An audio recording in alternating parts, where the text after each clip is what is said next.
Welcome once again to commerce classes. आपको सबको पता है कि फ़र्स्ट क्लास हमारी ओवर हो चुकी है, जिसमें हमने अकाउंटेंसी को इंट्रोड्यूस किया था। आपको मैंने बहुत ब्रीफ तरीके से समझाया था कि अकाउंटिंग की क्या ज़रूरत है हमारे बिजनेस में, और फाइनेंस अकाउंट असिस्टेंट के सिलेबस में उन्होंने क्यों अकाउंटेंसी रखा, वो मैंने आपको बहुत अच्छे से समझाया है क्लास 1 में। जिसने अब तक वो क्लास नहीं देखी है तो सबसे पहले जाके आप वो वाली क्लास देखिए, क्योंकि उस क्लास से आपको बहुत सारा बेनिफिट मिलने वाला है।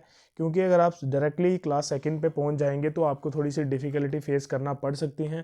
तो उसके लिए मैं आपको बोलूँगा कि आप क्लास फर्स्ट देखो, देन आप क्लास सेकंड पे आ जाओ। क्योंकि अब मैं थोड़ा सा आपको रिकैप्चुलेट कराऊंगा, क्योंकि हम जब भी कोई नई क्लास स्टार्ट करेंगे तो हमने जो प्रीवियस क्लास में स्टडी किया होगा वो हम ज़रूर उसको डिस्कस करेंगे। क्योंकि जब तक हम रिवीजन अच्छे से ना करेंगे साथ साथ में तो हमें कंसेप्ट क्लैरिटी नहीं रहेगी। तो मैंने आपको प्रोसेस ऑफ अकाउंटिंग पिछली क्लास में पढ़ाया था, तो उसको आज थोड़ा सा रिकैप्चुलेट करेंगे एंड देन हम नेक्स्ट टॉपिक पे चलेंगे। मैं आपको इतना बता देता हूँ, जितने भी मेरे फॉलोअर्स हैं, जितने भी यूट्यूब पे सब्सक्राइबर्स हैं, मैं आराम से पढ़ाऊँगा, पर डिटेल्स में पढ़ाऊँगा। बाकी वाले आप यूट्यूब चैनल जितने पढ़ा रहे हैं वेल एक्सपीरियंस टीचर्स, उनसे कंपेयर कर लीजिए। और मैं क्योंकि मैं आपको बड़ा बेसिक से लेके जाऊंगा, बेसिक से एडवांस तक ही हमें बेनिफिट मिलता है। अगर हम डायरेक्टली एडवांस पे पहुंच जाते हैं तो हम इतना बेनिफिट नहीं ले पाएंगे। तो आपको मैंने समझाया था कि प्रोसेस ऑफ अकाउंट्स में क्या होता है कि अकाउंट्स एक आर्ट है। तो आर्ट की एक प्रोसीजर होता है फॉलो करने का पूरा। तो उसको प्रोसीजर को मैंने समझाया था कि सबसे पहले हमारा क्या प्रोसीजर रहने वाला है, आइडेंटिफाइंग। तो मैंने आपको सबको बताया था कि ट्रांजैक्शन को आइडेंटिफाई करना सबसे पहला काम होता है अकाउंटिंग का। तो ट्रांजैक्शन हमारे पास दो टाइप की होती है, मैंने आपको बताया था। एक होती है हमारी बिजनेस ट्रांजैक्शन, एक होती है हमारी नॉन बिजनेस ट्रांजैक्शन। ये मैंने आपको अच्छे से समझाया था उस क्लास में, जिसने वो क्लास अटेंड की होगी उसको अच्छे से पता होगा। हमारे पास दो टाइप की ट्रांजैक्शन होती है, one is the business transaction, another one is non business transaction. जब वो आप आइडेंटिफाई कर लेते हो कि ट्रांजैक्शन कौन सी हमारे बिजनेस की है और कौन सी हमारे बिजनेस की नहीं है, तो हम क्या करते हैं, जो हमारे बिजनेस की ट्रांजैक्शन होंगी तो उसको हम क्या करेंगे, अपना साइड पे कर लेंगे, क्योंकि हमें उसकी ज़रूरत है। इसलिए क्योंकि हमें जो आगे प्रोसेस फॉलो करना है उसमें हमें कौन कौन सी ट्रांजैक्शन चाहिए जो कि हमारे बिजनेस के रिलेटेड हो। नॉन बिजनेस रिलेटेड ट्रांजैक्शन हमें कंसीडर आउट नहीं करनी। इसलिए एग्जाम में कभी कभी क्वेश्चन आ जाएगा कि सबसे पहला स्टेप कौन सा है प्रोसेस ऑफ अकाउंटिंग में, तो आप बताओगे आइडेंटिफाइंग। ओके, आई थिंक आपको अच्छे से क्लियर हो गया होगा। जो नेक्स्ट वाला प्रोसेस रहने वाला है that is a measuring them into the money. मैंने आपको कल भी बोला था कि हमारे अकाउंट्स में जो भी ट्रांजैक्शन मनी में मेजर नहीं होगी वो बुक्स ऑफ अकाउंट्स में रिकॉर्ड नहीं होंगी। अब मैं आपको एक एग्जांपल आज भी दे देता हूँ। फॉर एग्जांपल, हमारे बिजनेस में आग लग गई और आग लगने से बहुत सारा नुकसान हो गया। बहुत सारा नुकसान which can't be expressed in the terms of money is not recorded in the books of accounts। और जो वो अगर फॉर एग्जांपल कितना लॉस हुआ, 20,000 का लॉस हुआ, तो 20,000 का लॉस हम आराम से बुक्स ऑफ अकाउंट्स में रिकॉर्ड कर पाएंगे। तो सेकेंड स्टेप हमारा रहता है measure them into money. That is the second step of process of accounting. I think आपको अच्छे से क्लियर आउट हो चुका होगा। एंड देन हमारा अब काम स्टार्ट हो जाएगा कि जब हमारा आइडेंटिफाई कर लिया हमने बिजनेस ट्रांजैक्शन है और वो मनी में मेजरेबल है, तो हमारा जो असली वाला प्रोसेस है वो अभी स्टार्ट हो जाएगा। That is called as a recording. तो रिकॉर्डिंग के लिए क्या होता है, हमारे बुक्स ऑफ अकाउंट्स में हमारे पास बुक्स होती हैं जिसके बेसिस पे आप ट्रांजैक्शन एक पर्टिकुलर तरीके से रिकॉर्ड कर सकते हो। That is the process of recording. और रिकॉर्डिंग हम कहाँ करेंगे, जर्नल में करेंगे। ठीक है, आप सब क्या करो, जब भी पढ़ने बैठते हो साथ में नोट्स बनाना स्टार्ट कर लो, क्योंकि नोट्स नहीं बनाओगे तो अच्छी क्लैरिटी नहीं होगी, मैं आपको पहले बता देता हूँ। ठीक है, और इसको जर्नल को हम क्या करते हैं, क्या कहते हैं, original book of entry. Original book of entry भी कहते हैं उसको, ये साथ में लिख लो आप। ठीक है, ओरिजिनल बुक ऑफ एंट्री भी कहते हैं किसी को, जर्नल को। ये क्वेश्चन कभी कभी एग्जाम में आ सकता है। तो जो हमारी जर्नल बुक है इसको फर्दर सब्सिडरी बुक्स, मतलब अभी एक जर्नल को ने सब डिवाइड किया हुआ बहुत सारी बुक्स के अंदर। वो सारी बुक्स कौन कौन सी होती हैं वो भी मैं आपको बताता हूँ। आप साथ साथ में नोट्स बनाते जाओ, क्योंकि नोट्स इंपॉर्टेंट रहेंगे आपके लिए। उसमें सबसे पहले आएगी हमारे पास कैश बुक, फिर उसके बाद आएगी हमारे पास परचेज बुक, फिर उसके बाद आएगी हमारे पास सेल बुक। अभी ये सब बुक अलग अलग हैं, मैं आपको समझाता हूं। देखो, हमारे बिजनेस में ट्रांजैक्शन दो टाइप के रहते हैं, आपको सबको पता भी होगा। One is cash transaction and another one is credit transaction. दो टाइप के ट्रांजैक्शन बिजनेस में रहती हैं, क्योंकि देखो यार, एक हमारा बिजनेस है, उसमें बहुत सारे कस्टमर डील करना पड़ेगा और बहुत सारे जो हमारे को सेलर्स होते हैं, मींस जहाँ से हम सामान खरीद के लाते हैं, क्योंकि यार हम खुद तो मटेरियल बनाएंगे नहीं, हम कहीं ना कहीं सामान खरीद के लाएंगे। अगर हम कहीं से सामान खरीद के लाएंगे तो हमारे पास इतने पैसे नहीं होते बल्क में जो हम एक ही बार सारे के सारे पैसे उस सेलर को और सप्लायर को हम दे सके। तो हम क्या करते हैं, कुछ ट्रांजैक्शन ऐसी होती हैं जो क्रेडिट पे भी होती हैं, कुछ ट्रांजैक्शन ऐसी होती हैं जो कैश पे होती हैं, मतलब डिफरेंट टाइप्स ऑफ ट्रांजैक्शंस रहती हैं। उसको एक्रूअल बेसिस कहते हैं, वो आगे आगे पढ़ेंगे जब हम कंसेप्ट एंड कन्वेंशंस पढ़ेंगे, उसको भी मैं अच्छे से डिस्क्राइब करूंगा। देखो, कैश बुक में वो ट्रांजैक्शनें रिकॉर्ड होंगी जो हमारा ट्रांजैक्शन लेन देन जो हमारे कैश में हुए हैं वो सारे के सारे कैश बुक में रिकॉर्ड हो जाएंगे। बट अब आपको क्वेश्चन पूछने वाला मुझे क्वेश्चन पूछेगा, सर अगर किसी ने हमारे से गुड्स ले लिए और उसने पैसे नहीं दिए, उसने बोला सर मेरे पास पैसे नहीं हैं तो मैं आपको पैसे बाद में दूंगा, तो उसके लिए भी तो एक अलग तरीके के रिकॉर्ड होने चाहिए कि हम डायरेक्टली स्पेसिफाई उस रिकॉर्ड को ओपन करें तो हमें पता चल जाए कि इस बंदे को कितना सामान बेचा था और इससे हमें कितने पैसे लेने हैं।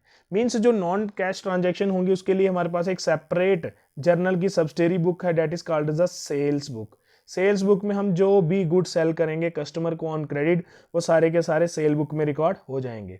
बट जब हम खरीदेंगे किसी से क्रेडिट पे, क्योंकि हमने भी तो किसी से खरीदने हैं, तो उसको आगे हम फर्दर सेल आउट करेंगे, तो वो सारे के सारे परचेज बुक में रिकॉर्ड हो जाएंगे। मीन्स नॉन कैश, मतलब इसमें अभी नॉन कैश कैश ट्रांसफर नहीं हुई है, ट्रांजैक्शन हो चुकी है, बट इसमें कैश का लेन देन अभी नहीं हुआ है, तो उसको क्या बोलेंगे हम, परचेज बुक। उसी प्रकार अगर सामान कस्टमर लेके चला गया, उसको पसंद नहीं आया तो सामान वापस भी आ सकता है, उसको कहते हैं सेल रिटर्न बुक।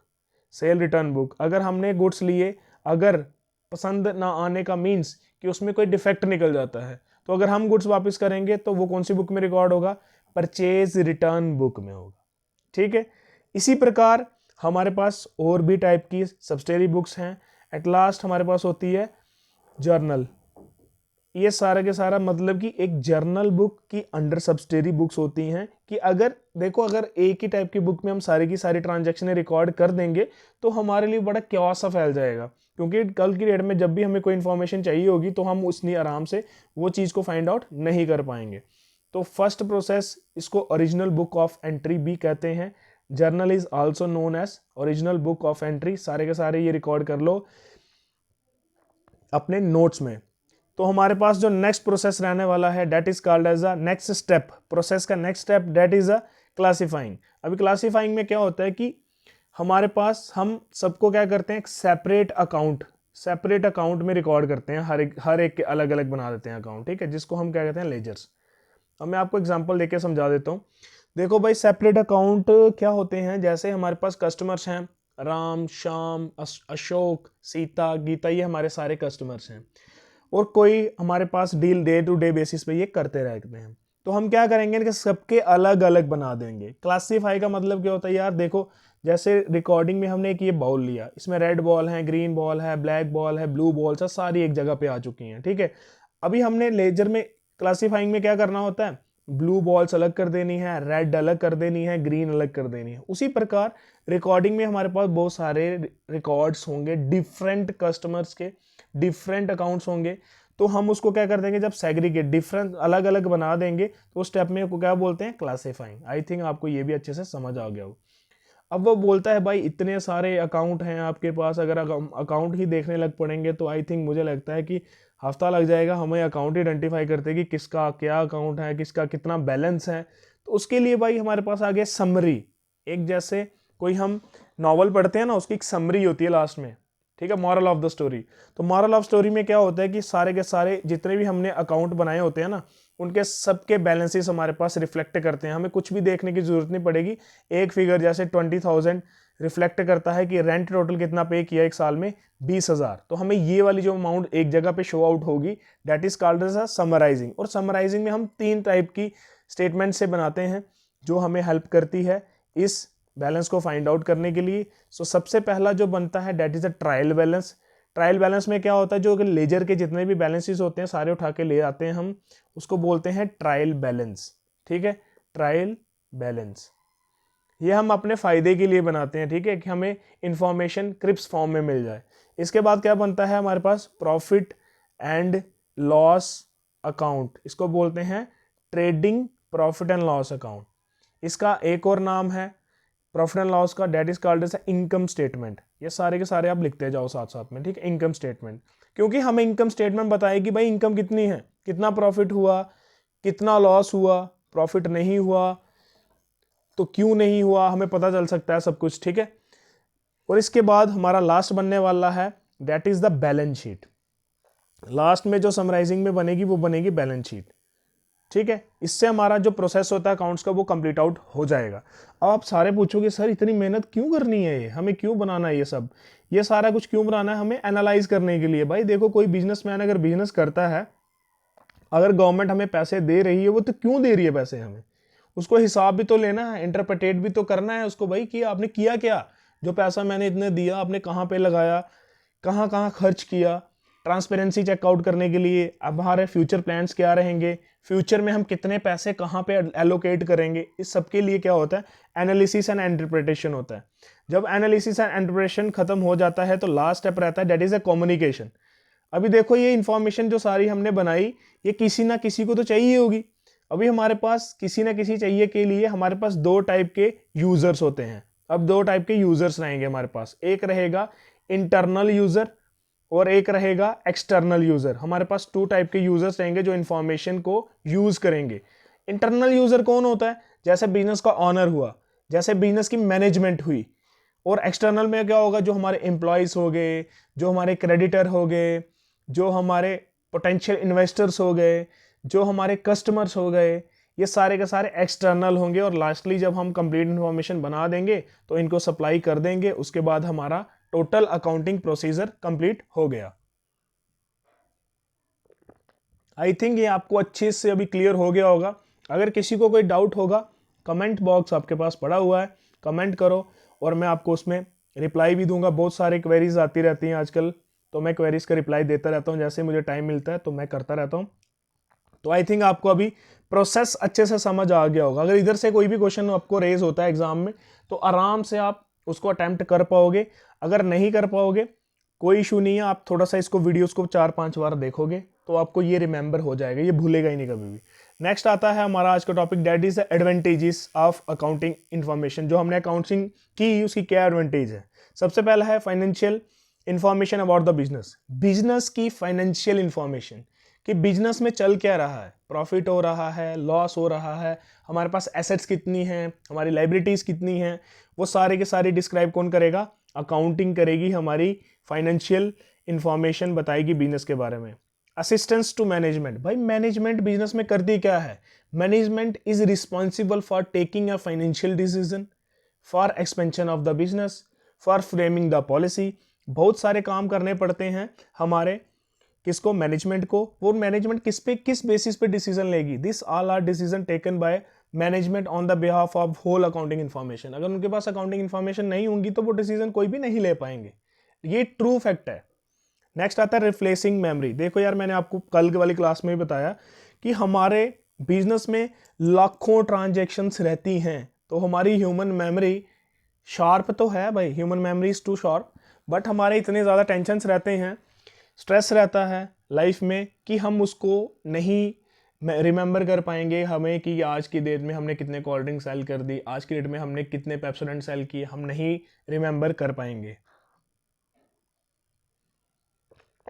नेक्स्ट आता है फैसिलिटेट कंपैरेटिव स्टडी। देखो यार हमें कंपैरिजन करना बहुत ज़्यादा पड़ता है बिजनेस में। देखो कंपैरिजन का मतलब क्या होता है, पिछले साल को नेक्स्ट ईयर के साथ कंपेयर करना, वो एक दायित्व बनता है बिजनेस का। भाई अगर मेरे को कोई बोलेगा सर पिछले साल 1 लाख कमाया था तो इस साल कितना कमाया, 2 लाख, जो 1 लाख कमाया उसमें कहाँ कहाँ पे हमने कौन कौन सी चीज़ में चेंजेस लाए जिसकी वजह से हमने क्या किया, इतना पैसा इस साल कमा लिया। तो अकाउंट्स के रिकॉर्ड जो होते हैं वो सिमिलर पैटर्न पे बनते हैं, सिमिलर प्रिंसिपल से बनते हैं, similar techniques similar method use करके बनते हैं कि हम प्रीवियस ईयर को करंट ईयर के साथ, करंट ईयर को नेक्स्ट ईयर के साथ कंपैरिजन आराम से कर पाएं। Facilitate settlement of tax liability. देखो यार इंडिया का सबसे ज़्यादा रेवेन्यू का जो सोर्स है दैट इज अ टैक्स, तो टैक्स आपको पता है दो टाइप के होते हैं, one is a direct tax, another one is a indirect tax. Direct tax वो होता है जो इंपोज होता है उस बंदे पे जिसने वो इनकम अर्न की होती है। जैसे फॉर एग्जांपल इनकम टैक्स होता है, तो जिसने इनकम कमाई होगी is wholly and solely responsible for paying the tax. And next one is indirect tax. Indirect tax में आपको पता है जीएसटी ने सबको सम अप कर लिया है, जितने भी टैक्स होते थे, और वो इनडायरेक्ट टैक्स है, उसकी लाइबिलिटी को हम शिफ्ट कर सकते हैं। जिसने गुड्स प्रोड्यूस किए उसको टैक्स शिफ्ट करके हम कस्टमर पे लेके आ सकते हैं आराम से। और कभी भी अगर हमें कोर्ट पे जाना पड़ेगा, भाई आपने कितना टैक्स पे किया, आपका बनता 50,000 था, आपने पे किया 5,000, देन अकाउंटिंग जो रिकॉर्ड्स होंगे वो आपको हेल्प आउट करेंगे उस लाइबिलिटी को शिफ्ट करने के लिए और उस लाइबिलिटी को क्लैरिफाई करने के लिए कि हमने कोई भी धोखा नहीं किया। देखो बिजनेस लोन के बिना नहीं चल सकता, because business want lot of money. Business को बहुत सारा पैसा चाहिए होता है। आपको पता है वो 5-10 हज़ार की गेम तो है नहीं कि हम 5-10 हज़ार हमारे पास आया तो हम बिजनेस स्टार्ट कर बैठे, वैसा नहीं होता। अगर बैंक को लोन डिस्पर्स करना है किसी ऑर्गेनाइजेशन को, तो बैंक डिमांड्स किसका, एसेट्स एंड लायबिलिटीज, कि कितना प्रॉपर्टीज है उस बिजनेसमैन के पास, कितनी उसके ऊपर लायबिलिटी ऑलरेडी है। तो वो सारे के सारे कहाँ से पता चलते हैं, अकाउंटिंग रिकॉर्ड से। भाई अकाउंट्स नहीं होंगे तो कहीं से पता नहीं चल सकता कि वो बिजनेस अच्छा चल रहा है कि बुरा चल रहा है। आई थिंक आपको ये पॉइंट भी क्लियर आउट हो चुका होगा। Next point is evidence in the court. समझा चुका हूँ, अगर हमारे बिजनेस के ऊपर कोई केस हो जाता है, कोई भी ऐसे आता है नॉन बंदा, तो हमारी जो गुडविल होती है उसको डाउन करने के लिए हमारे पे केस कर देता है। और गवर्नमेंट भी कभी कभार हमारे पे केस कर देती है कि आप बिजनेस इलीगल कर रहे हो, आप इतनी सेल कर रहे हो, आप हमें अपने ट्रू एंड फेयर पोजीशन नहीं शो करते हो। उस केस में भी हमारे जो अकाउंटिंग रिकॉर्ड्स होंगे वो हमारी बहुत ज़्यादा हेल्प करेंगे कोर्ट में हमें बचाने के लिए। आई थिंक आपको जितने भी एडवांटेजेस होंगे अच्छे से क्लियर हो चुके होंगे। अगर नहीं हुए हैं तो नो इशू, आप मुझे बता सकते हो। Next one is limitations. अभी क्या क्या कमियां हैं भाई। अभी देखो यार, अगर किसी की चीज़ में अच्छाइयाँ हैं तो उसकी चीज़ में कमियां ज़रूर होंगी। ऐसा नहीं हो सकता है कि उसमें सिर्फ अच्छाइयाँ ही अच्छाइयाँ हो और उसमें कमियां नहीं हो। देखो यार, हमारा अकाउंट्स फुली एग्जैक्ट भी नहीं है, मैं आपको बोल सकता हूँ।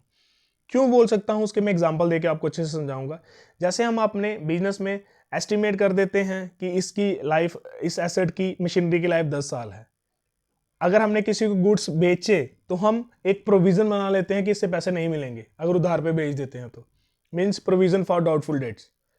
ठीक है, वैल्यूएशन ऑफ स्टॉक अपनी मर्जी से बना लेते हैं हम, तो वो पूरे तरीके से एग्जैक्ट नहीं होता, हम एक अंदाजे पे ही चल रहे हैं।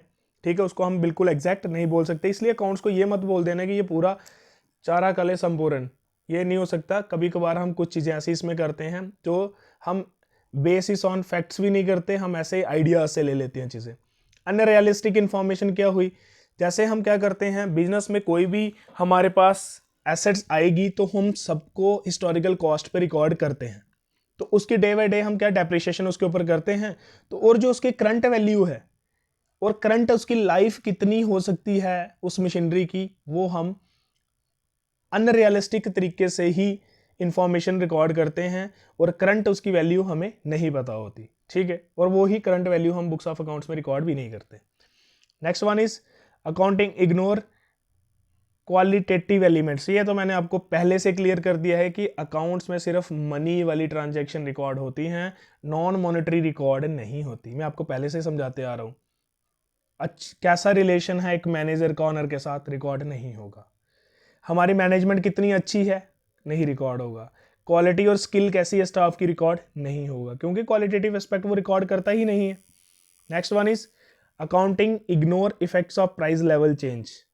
अकाउंट्स में जितनी भी चीज़ें होती हैं वो हिस्टोरिकल कॉस्ट बेसिस पे होती हैं, करंट बेसिस पे नहीं होती। इसलिए प्राइस लेवल अगर चेंज होता है तो उसको अकाउंट्स इग्नोर कर देता है, कंप्लीटली इग्नोर कर देता है।